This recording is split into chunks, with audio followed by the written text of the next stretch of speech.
এখন বিকালের অবস্থা বলতে আজকের আবহাওয়াটা একটু ভয়াবহ।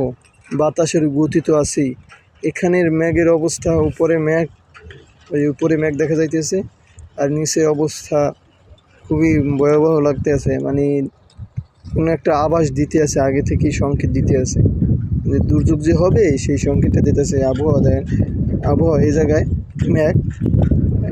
মেঘ, কিন্তু এই জায়গায় আবহাওয়াটা খুবই ভয়াবহ। আবার এদিকে স্বাভাবিক আছে, কিন্তু আকাশে মেঘ আছে, আকাশে অনেকটাই মেঘ, কিন্তু এখানটায় দেখেন আবহাওয়াটা কেমন। এখন প্রায় 6টা বাজে, জি 6টার পরে যদি আবহাওয়া এইরকম থাকে, তার মানে কি আর কিছু বলার নাই। দেখেন, আপনারাই দেখেন অবস্থাটা কি হইতেছে।